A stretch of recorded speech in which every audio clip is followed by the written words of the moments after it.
hot tub today. Something like that. We're going to record this, so I It'll can be get a it long. today. It'll be along that line somewhere. No, I'm just kidding. Anyway, let's have a word of prayer, and then we're gonna I'd like to get to know everybody here. So let's pray together. Father, thank you today for your goodness. We thank you for the Lord Jesus Christ, the shed blood on the cross that makes possible the salvation of our souls. We thank you, Lord, for the grace greater than all of our sin. We pray that today we might worship you in spirit and in truth, and though we are up here in a little kind of an insignificant place in Colorado, we still are able to be gathered together and to open our hearts and our mouths to praise your name today. So I just pray that you'll be with us, and everything said and done might glorify yourself. We pray in Jesus' name. Amen. Amen. Well, listen, shake hands with two people before you have a seat. Just two people, that's it. And let us know you're blessed. Somebody shake my hand. Hey.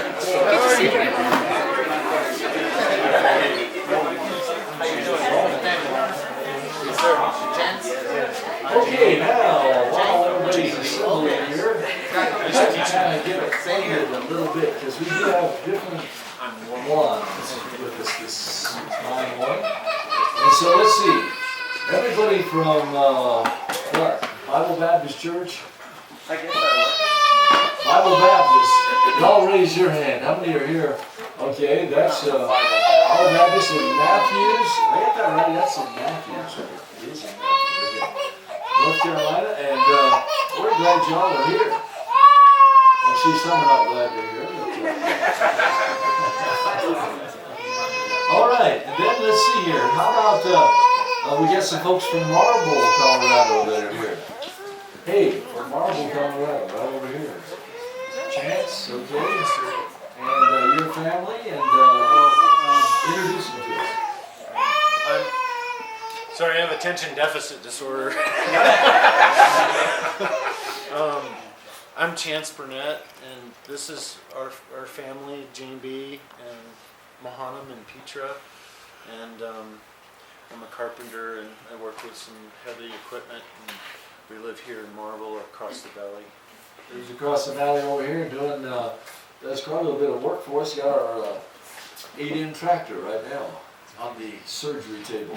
It may or may not make it. We're going to pray today. Oh, it'll make it. And then let's see here. We've got folks back here, some sewers that Servants on Wheels, ever ready serving. These folks, let's see.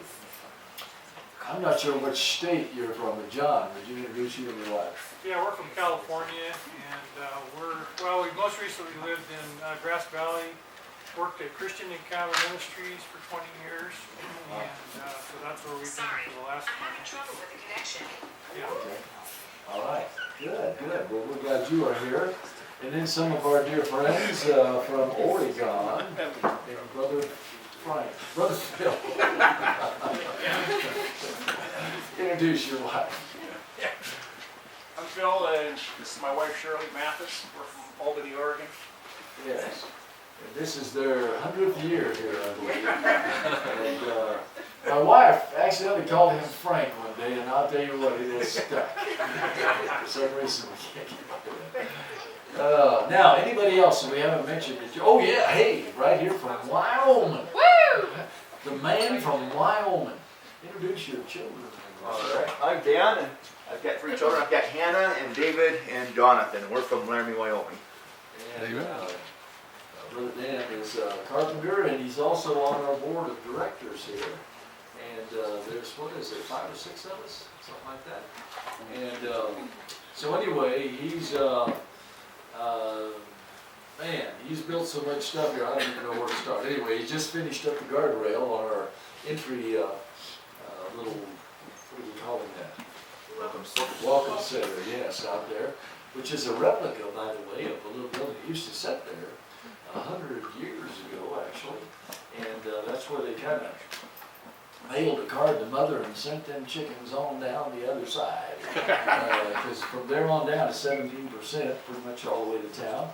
And so they'd make sure the brakes were all working and wrote a note to Mom. Got a lot of wrecks down that hillside. So anyway, but that's where that Brother Dan is putting up guardrail there right now. You'll see that as you go out. And we appreciate you, brother. Appreciate what you've done for us here. And Okay, now, anybody else? got Eddie and Joanne. Eddie and Joe, that's right. Y'all are from you're from across town or something. Across town, Charlotte, yeah. North Side Baptist Church in Charlotte, In real Charlotte. close to Halifax. Okay, yes. And Old you're friends. on Jeremiah 333. 333, yeah. Jeremiah Boulevard, okay, all right. The previous pastor of that, Jack Hudson, from a long time ago, used to be one of my favorite chapel speakers at Tennessee Temple. I was, back in our other lifetime. And, it was always a great time to have him there. I remember, what did he say? He said, oh yeah, it was always how they put butter on bread. You rubbed a little butter on it. You rubbed a little butter. Never heard anybody else say that. Rubbed a little butter on it. Well, okay, what we're going to do this morning is, we have the whole group except some. Okay, and we're going to kind of give you our greeting song. Now, these folks are our staff members this year, some of them. This is Joy Manuel.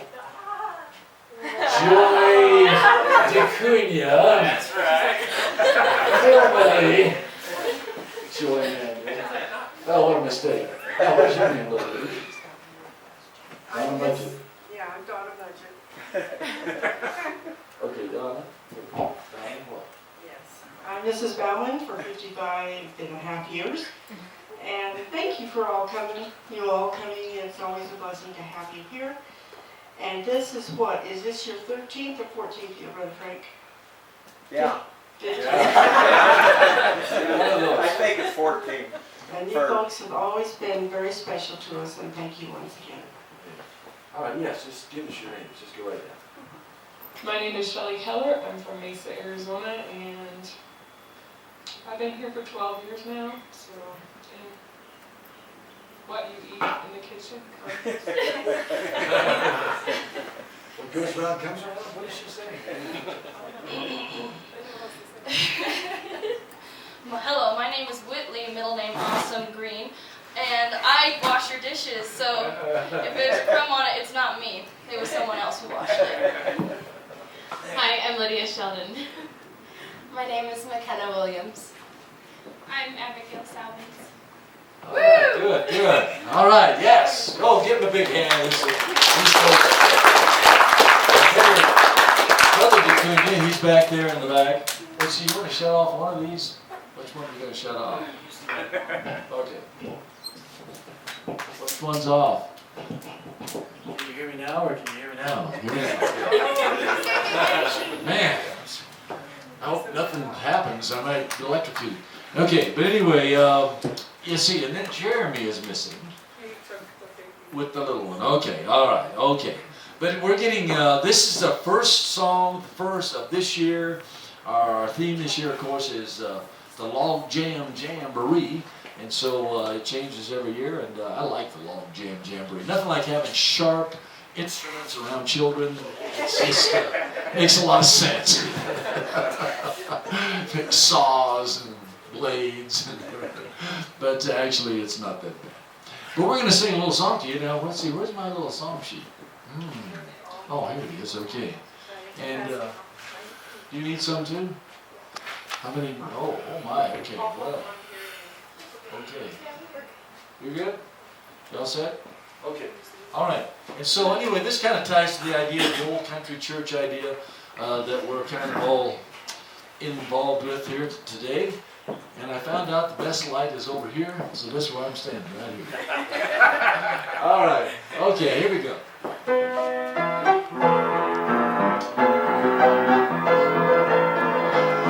I'd like to go back to that old country church to hear the song.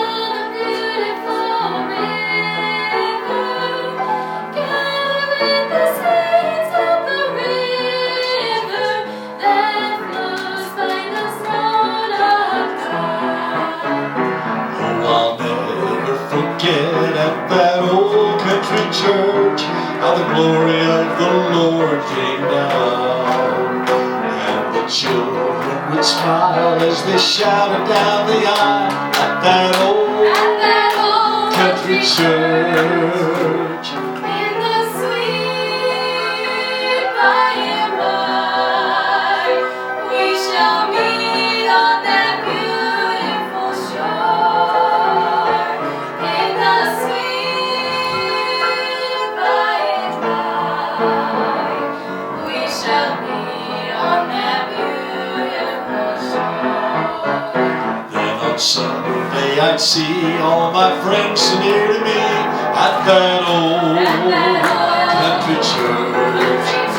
When it came time for prayer, everybody would be there at that old country church.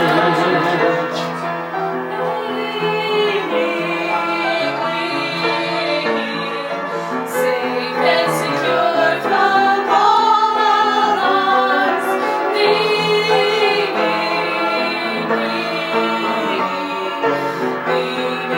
on the everlasting arms.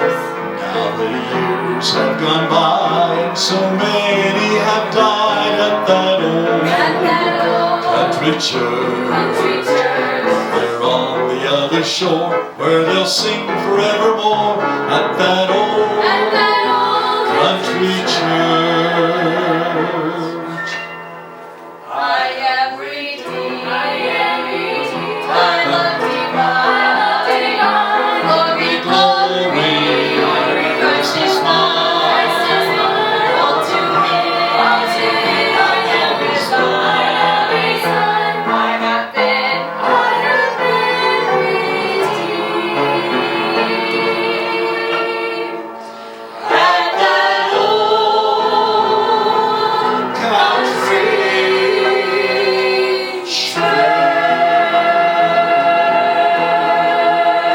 Oh yeah, there. All right, there you go. We did it. We did it. Look at that. Okay, well, what Brother Frank and I, we talked about having either two services, an hour or so apiece, or one just big, extremely long service. So we have about 5 or 6 specials. You gonna be able to put up with something like that today? Huh?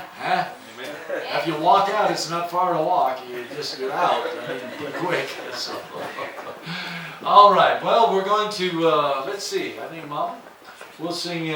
We really have not had a lot of time to rehearse some of these things, but we're going to do our best. Amen. And so let's see. I'm going to find my.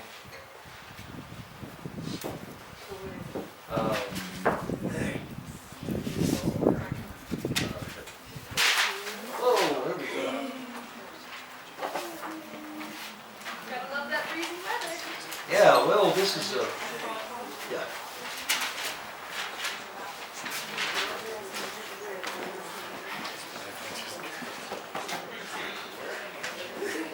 Okay.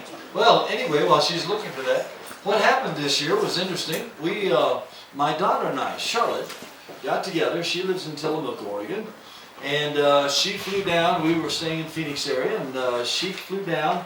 We spent most part of a week practicing and getting ready for this. Then we went back to Faith Music Mission back in Evansville, Indiana, and recorded a CD. And so we're going to, I'd like to sing one of those songs. What's that? I know most of it.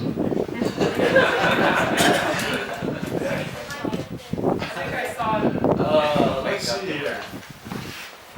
Will somebody help me through all the breezy and everything?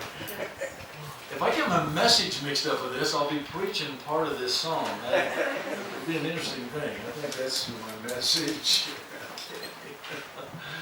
Okay. Well, isn't this going to be fun? Let's see here.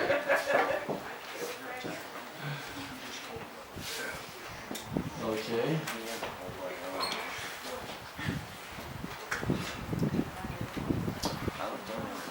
Well, too bad we don't have the CD. I could just lip sync it, you know.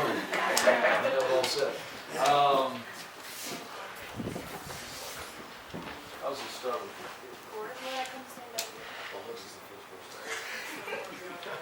Okay, we'll give that a try, okay? We may have to stop and get words once in a while. Let's see how this goes.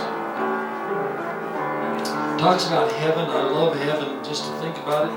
Got about as many friends over there anymore as I do here on this side. Amen. How about you? And so heaven is a great thought. It is the ideal. It is the goal of each of us as we think about what God's done for us.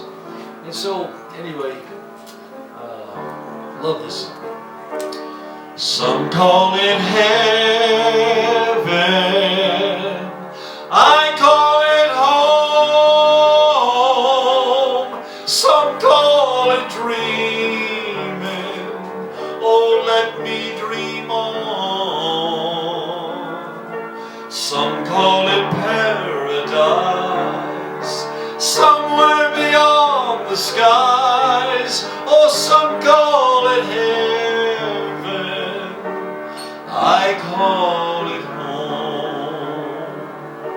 Somewhere beyond the grave there is a land where Jesus went to prepare by his own hand.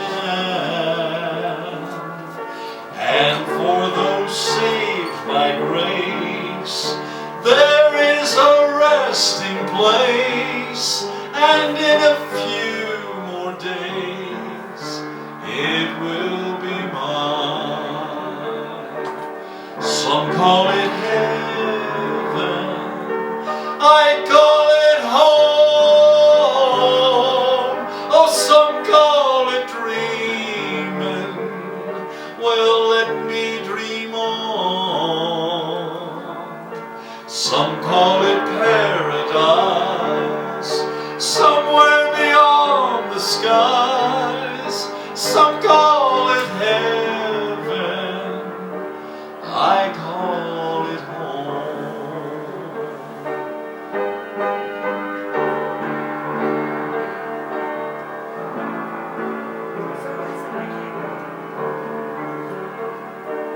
Some folks say you can't go back home again, and things won't ever be as good as they've been.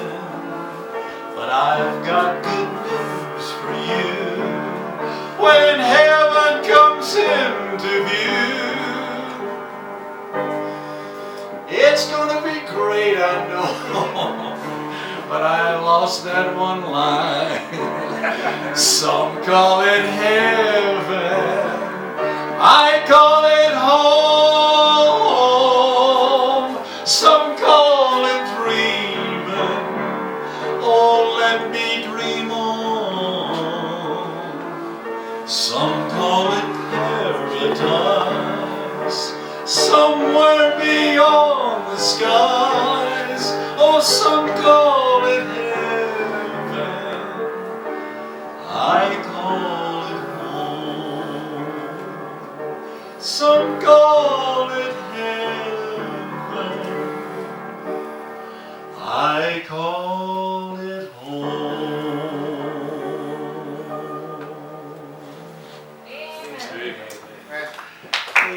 You know, I don't know if you all know this or not, but the most popular song sung around the world is Amazing Grace.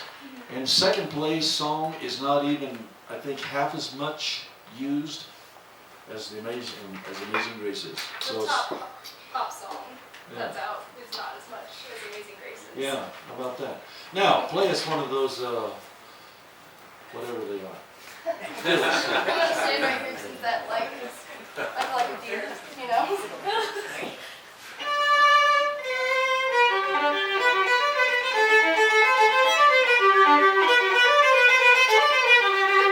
You can clap for that part. Okay.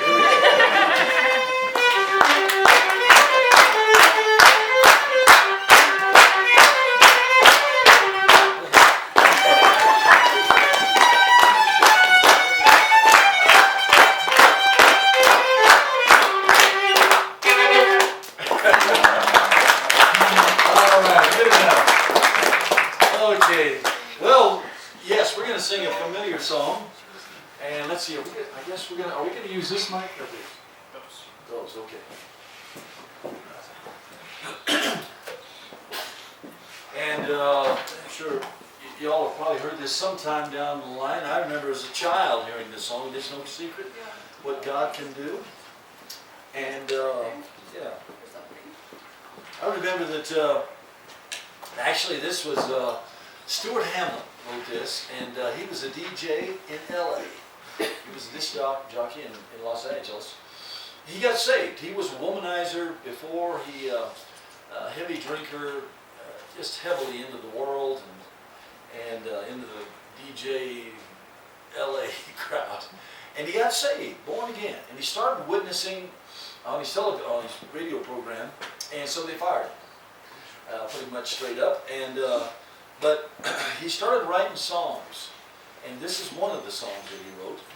And it said that John Wayne was talking to him one day, and I think he was witnessing to John Wayne and telling him how good God was, and that what a blessing it is to the Christian life, and just giving the gospel to John Wayne.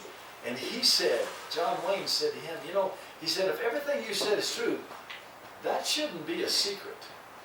And he sat down and wrote, "It is no secret what God can do." So, we're going to sing.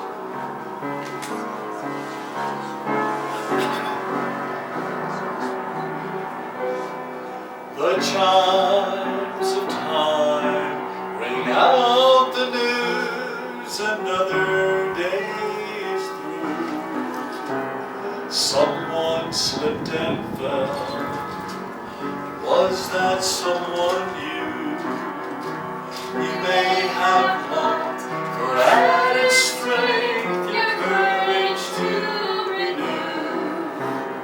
Do not be disheartened, for I bring home to you.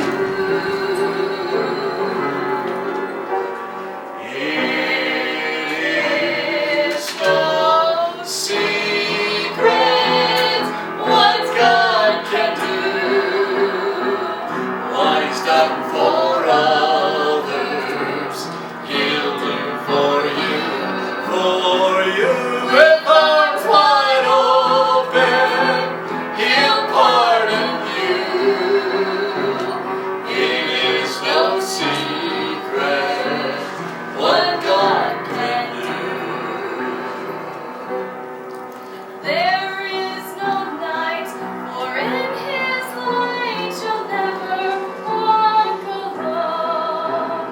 Always feel at home, wherever you may roam. There is no power can conquer you, while God is on your side. Just take Him at His promise. Don't run away and hide. It is no secret what God can do. What He's done for others, He'll do for you. For you, with arms wide open, He'll pardon you. It is no secret what God can do.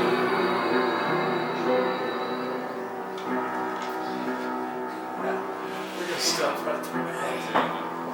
All right. I know that's not the way we practiced it. All right. Anyway, listen, the ladies are going to come. They're going to sing some songs about Jesus this morning.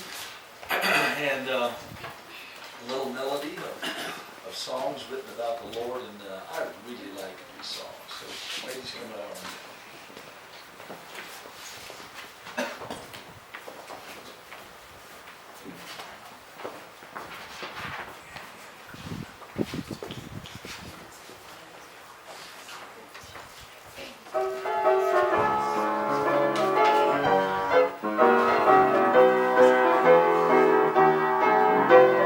There's a name above all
and we might Genesis, and we might be in Revelation before we know it.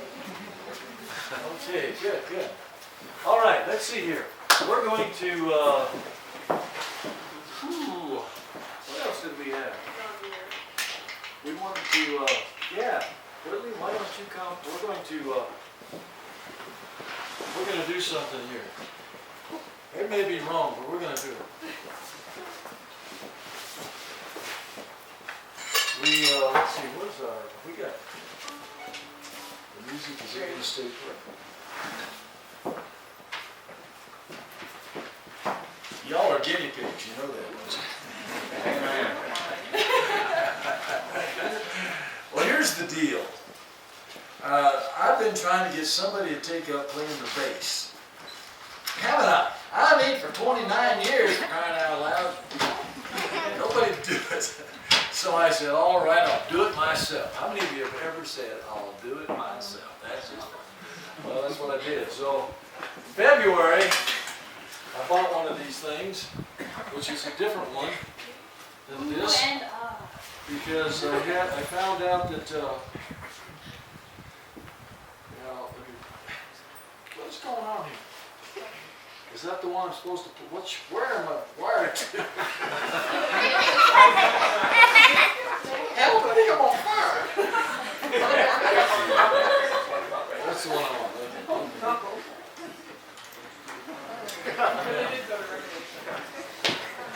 Ain't this something? So anyway, well,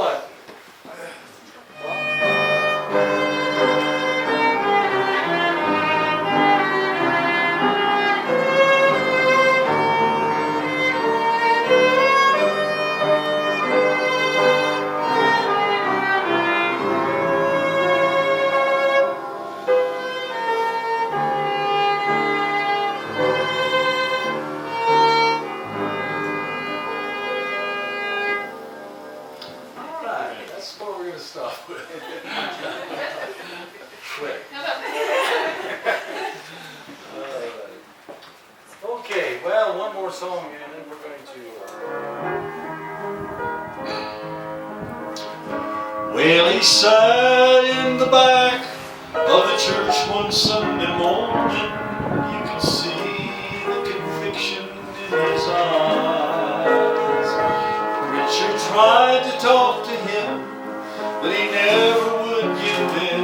He said, not today, maybe some other time. The preacher said, I know you've always been a good man, but your goodness cannot keep you out of hell. So why don't you just give your heart to Jesus? He said, not today, maybe someday I will. But he ran out of tomorrow's today. He died alone out on an old highway. No one knows if he had the time to pray. He ran out of tomorrow's today. I remember how he loved the gospel singing, and sometime he would even sing along. And one night we thought he might go to the altar, when the singers seemed to reach him with their song. Then the preacher gave another invitation. He said, sinner, without God you'll surely fall. Though his face was wet with tears, and the Lord was oh so near, he walked away from his final altar call. And he ran out of tomorrow's today. He died all alone out on an old highway. No one knows if he had the time to pray. He ran out of tomorrow's today. No one knows if he had afraid. He ran out of tomorrow today.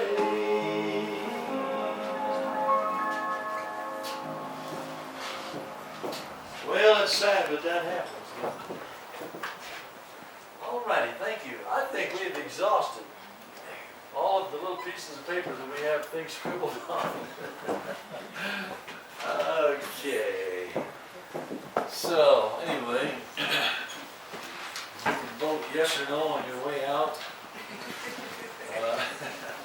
With a big hook and come in and pull us off. Yeah, I'm gonna keep that all with y'all because I've got a situation going on up here. This is Memorial Day weekend. I don't know, do we celebrate that on today or is that tomorrow actually? It's Monday. Monday. It's Monday, is it? Well, then I'll have to preach this tomorrow. I think I'll. Okay. If you have your Bibles, turn with me over to Joshua. Am I getting through somehow? Or is one of these not hooked up? Am I getting through with this? Yeah, okay. All right. Joshua chapter number 4 has an interesting scenario of how of a memorial, and this is close to us here. The president will come. Let's see. I guess he'll come to Arlington then tomorrow and place a wreath on the tomb of the unknown soldiers, and that tomb was quarried about a half a mile from here, right up as crow flies, right up that direction, up there at the marble quarry. Came right down what is now through our property, and made its way into Washington, D.C. I think it started out at 100 tons, is what I heard. Supposedly the biggest piece of marble ever quarried, and then they whittled it down. But that's the story I've got. I'm not sure about that. But here's the deal. Many men who have not come back, they've kissed their mothers and wives and folks goodbye, gone off to war in this country and not returned, are honored by that memorial. And rightly so. Memorials need to be set up. We need to have memorials, I believe, in our lives. And what this little story is about that very thing. In Joshua chapter number 4, people of Israel now are coming out of Egypt. They're coming to the promised land. Joshua is leading them. He's the new leader, he's the new man in charge. And so they come to the River Jordan.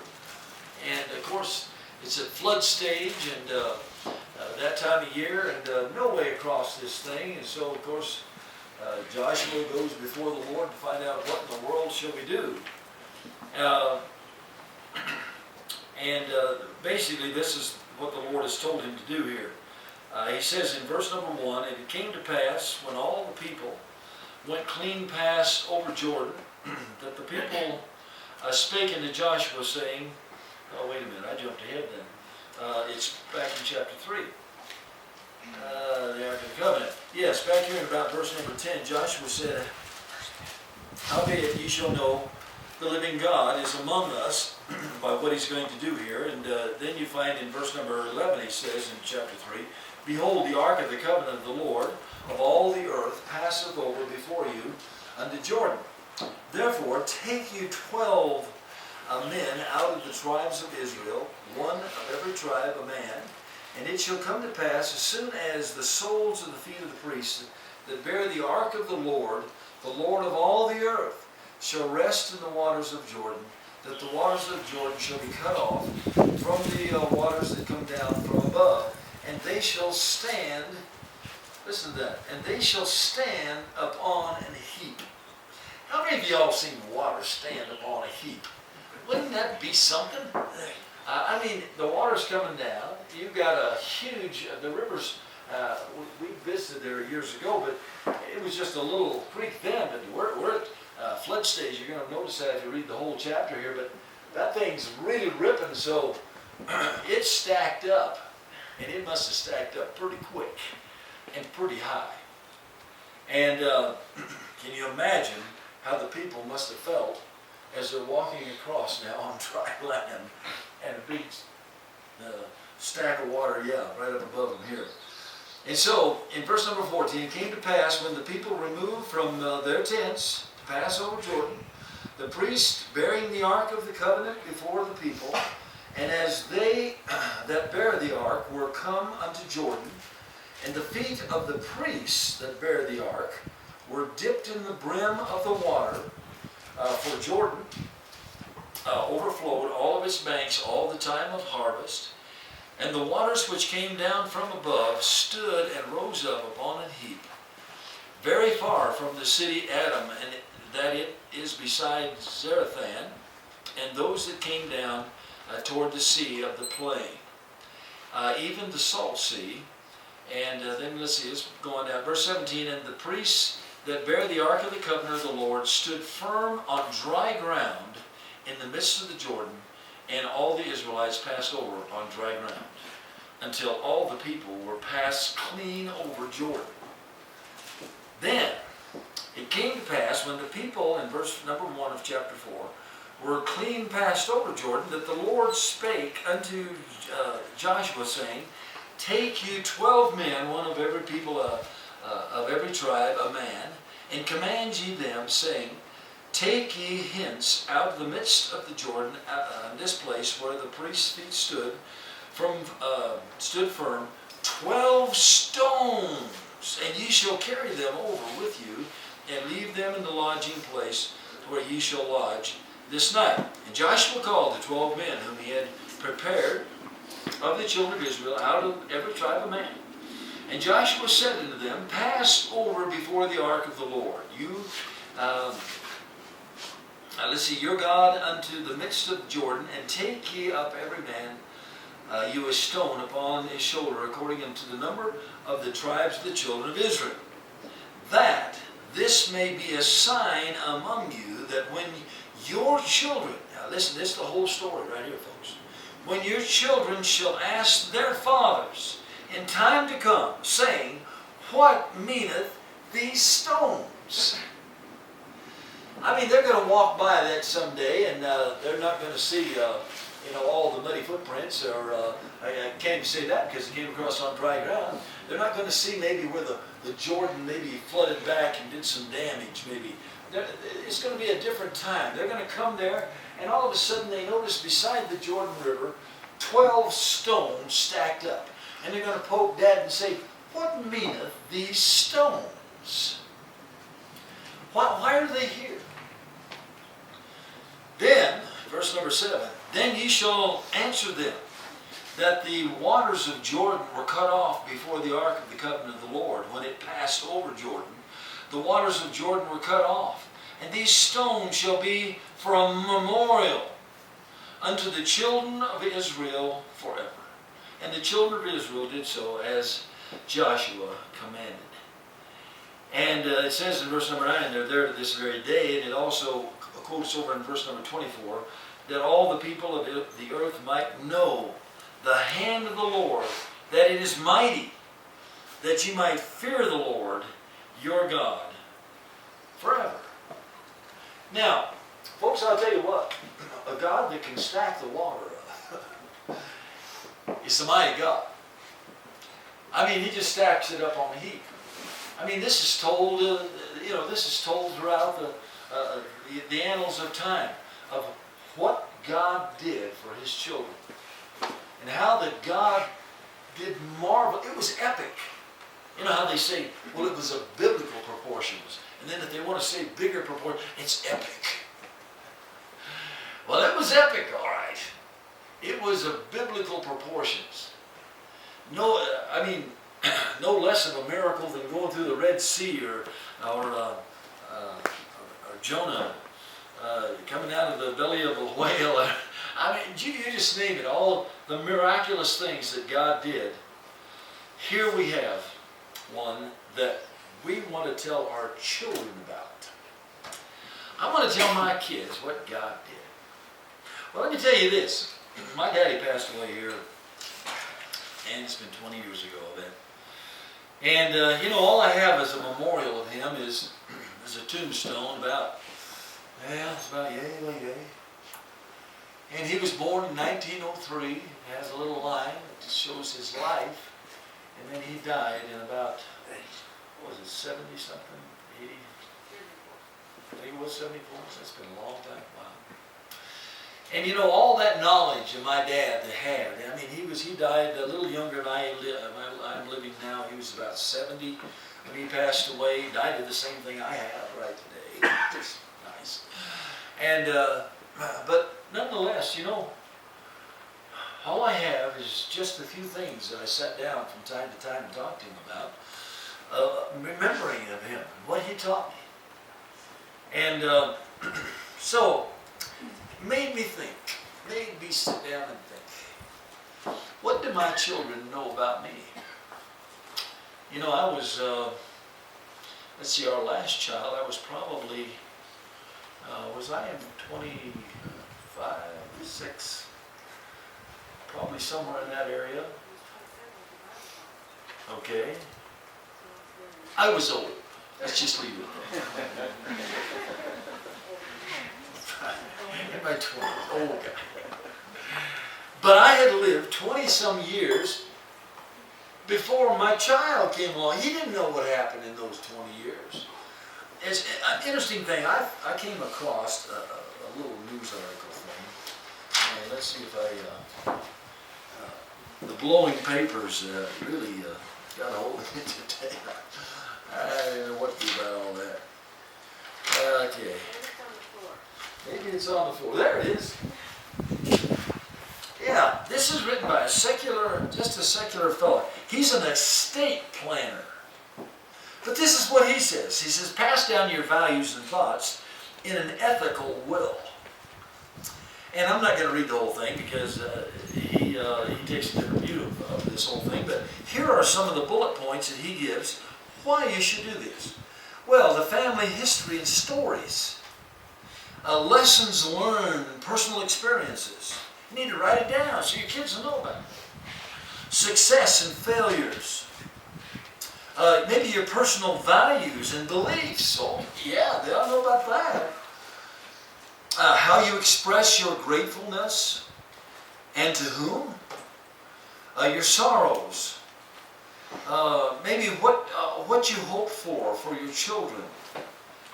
What advice or you would offer to guide your children when you're not around?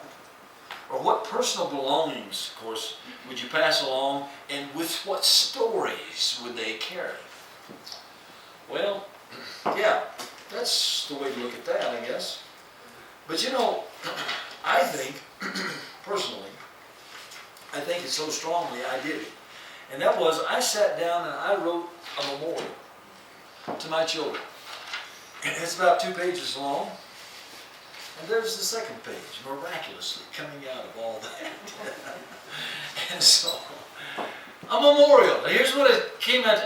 I started off like this. A letter to all of our children and grandchildren. Not our last will and testament, but rather a memorial for you to see what God has accomplished in our lives and brought us through. Amen. This was back in January. I started this. It took me a month or two to get what I've got now. And of course, what's nice about this, you add to it, you can whatever. But here's some of the things I said.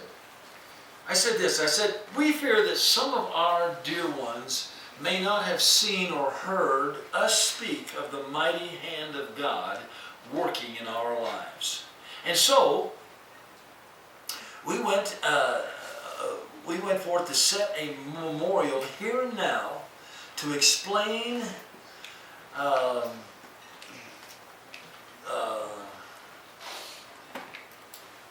or at least, let's see, that explains, or at least some of what God has been doing through us in our lives, and in our lives in the last few years. Me, Charles, my name and my date of birth, and Donna, her date of birth. It's kind of nice for them to know that. Some people don't even know that of their parents. I also wish that my parents had done this for me, for I have a lot of unanswered memories and unconnected memories that still have no real meaning in my life.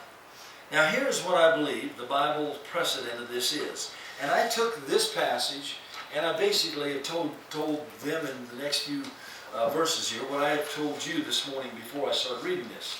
And then I went on to say, at 73, I have now lived longer than my dad did on this earth by a couple of years. Now, Dad was a good man, and he knew Jesus, and made a genuine attempt at living the Christian life before my dear mother, Dorothy, Victoria, my brother John Jr., and myself. God bore my daddy home to heaven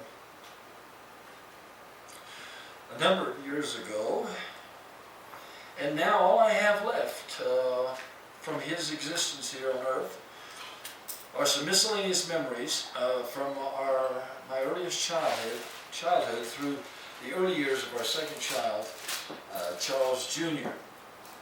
The most disheartening moment that I felt when my dad left us was when the reality sunk into me that 70 years of knowledge that he had gathered was gone. He took it with him to the grave, and I no longer have him now to advise me or encourage me. And I went on to say, my parents were very benevolent people. They not only were steady tithers, but they also gave thousands and thousands of dollars to pastors, missionaries, and people in need that borrowed money from them. And I remember this, people at our door. I know in many cases that they never paid the money back, nor was it ever asked for. They gave to numerous congregations for building projects and programs, and in some cases Dad paid the wages of his company's construction workers and furnished the materials for them to work on church buildings. Mom told me a story once that when the Great Depression had swept over the U.S., Mom and Dad lived on First Fruit Ridge in Grand Junction, which is now North 1st Street. Everyone was out of work and you couldn't buy a job. They traded milk and poultry with all their neighbors to stay alive. Well, she was at church one Sunday, her last dollar and a little change, all she had in the offering. She trusted God and said that the very next day God gave my dad a job and he started right to work. She told me this story with tears in her eyes and praising the Lord, and that's all for that. I'm going to be able to go with that. I'm sorry. Those are some precious memories of my folks, and I want my children and my grandchildren to know what kind of heritage they have. I think they ought to know that. I don't know anything about my grandparents. I know my granddaddy was a big guy. Kind of like that big guy down at the pool right now. You know what I'm saying? Amen. Big John. Big John. Big Ben.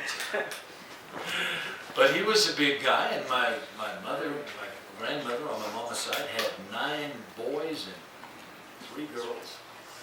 And I know a few things, but I don't know much about them. I want my children to have a memorial. And I'm going to challenge you today, all of you parents and you kids as well. Keep track of what happens in your life. There's somebody going to want to know about that someday. I wrote in the back of this, I wrote down here, I said, right here in front, I said, this document will mean more to you the older you get. I know that's true because I have a Bible of my mom's, my parents, and my grandmother gave it to them, and she wrote in there, this book will keep you from sin, or sin will keep you from this book. We've heard that before, but she wrote that in there a long time ago. And then she underlined passages she wanted these newlyweds to read, my mom and dad. And I'll tell you what, I read in there the births and deaths, and I see my 2 siblings that one lived 3 years old and got scarlet fever and died, and another one was stillborn. And then my brother and I, and I read that from time to time, and it brings tears to my eyes. Think, man, what would it have been like if those people would have lived? And, you know, I'd had a big brother and a big sister. Life would have been a little different.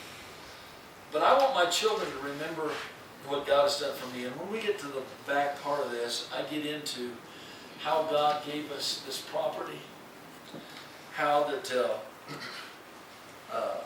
God has miraculously brought things to pass here. Because they need to know that as a memorial. I believe that. I believe that with all my heart. Please read it to us. We'd be blessed if you read it to us. I don't know if I can. It's okay, we'll go I'll grab a part of it. Let's see. But anyway, I wanted my kids to know my parents were benevolent, God-fearing people, love the Lord, and they're going to see those people in heaven. They're going to see Grandma and Grandpa in heaven. Well, anyway, I'll read a little bit more. My parents prayed for me, kept me in church, and gave me advice taken from their life's lessons and biblical knowledge. Their combined teaching helped lead me to make good decisions, find a faithful, godly wife that would stay by my side through thick and thin, along with good friends that would lift me up and pull me up and not pull me down into sin. Amen. You know, I praise God for my parents not letting me hang around with ungodly kids. They just didn't put up with it. Amen. I remember my dad telling my brother, he dated a Catholic girl. And my dad says, you know I'm going to disinherit you if you marry that woman. You know that, don't you? I mean, he just didn't pull any punches on that stuff. He said, you're not going to marry a Catholic, you're going to marry a Baptist. Amen. Amen. Well, anyway, let me tell you a little side story about that. Time is it? Look at here, we got time. I was in church, which is not a surprise. I was in church here a month or two ago, and a lady was there at East Mesa, and she had on kind of a sweatshirt, and it said a name of a certain city. I'm not going to name it because I'm going to say some bad things about that city in a minute. But some of you live kind of close to it in the Northwest. I'm not going to say the name of the city. But anyway, she said this. She said, yes, she said, my son and my daughter-in-law live in this city.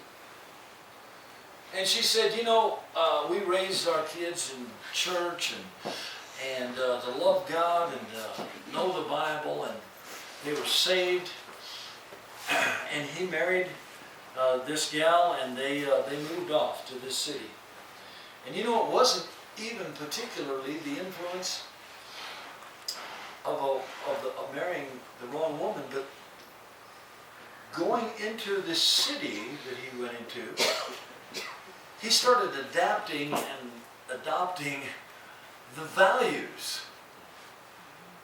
And she said, do you know that today, he's in his 20s, she said, do you know that today we cannot even hardly carry on a conversation because he has a different worldview now because of his wife and because of all his co-workers and the environment he lives in.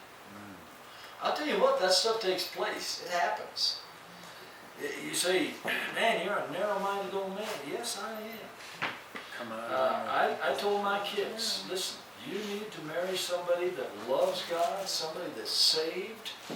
Don't marry the heathen. You're not going to pull them up unless you get them saved before you get married. And so make sure that thing is in order. How many people have I counseled that, you know, well, I got married, I thought I could change him. A lot of passages, so much is said, don't go there, send Eliezer over, find Rebecca, she's the one that's gonna fill up all them troughs and get all them camels' humps full of water. And, that's the woman you're after right there. And then that's the first mention of cigarettes in the Bible. You remember that? Remember that? Yeah. And she came back. Yeah, she lit off her camel. Yeah, and some of you smokers might.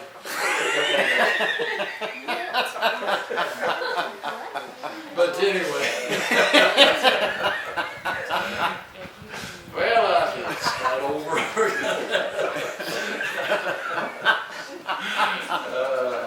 But hey, listen, seriously, isn't it a blessing? I praise God. It was some of the rowdiest kids, but they had friends who were good kids.